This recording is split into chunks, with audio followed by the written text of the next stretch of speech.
చేయకుండా ఉంటే వాళ్ళ జీవితం ఇంకోలా ఉంటుంది. కాబట్టి సరి అయిన సమయంలో సరి అయిన వైద్యుని సంప్రదించి సరి అయినటువంటి వైద్యాన్ని కనుక మనం అలర్జీ ఆస్మాతో బాధపడే పిల్లలకు అందించగలిగితే వాళ్ళ జీవితం ఆనందమయమైంది.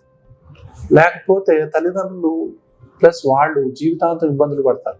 ఏంటి ఎలాంటి దుష్ప్రభావాలు వస్తాయంటే, ఒకటి నోరు తెరిచి చెప్పాను, ఒకటి పళ్ళెత్తవటం, ఇంకొకటి షేపు పాడైపోవటం, ఈ ముక్కుకు ఈ పెదానికి ఈ గ్యాప్ అనేది ఎక్కువైంది, ఇట్లా సాగదీసినట్టు ఉంటుంది, మూతి ముందుకు వచ్చినట్టు ఉంటుంది. దాని తర్వాత గురక పెడతా ఉంటారు, తర్వాత హైపర్ యాక్టివ్ అయిపోతారు. సో ఆ జ్ఞాపక శక్తి కూడా కొంచెం ఉండదు. స్కూల్లో కూడా పెంకి పిల్లల్లా తయారవుతారు. ఎంత విపరీతమైన అల్లరి చేస్తారంటే ఈ యొక్క హైపర్ యాక్టివ్ పిల్లలు అసలు చాలా విపరీతమైనటువంటి దీనికి గురవుతారు. ఇలాంటి పిల్లలకి మనం సరి అయినటువంటి వైద్యం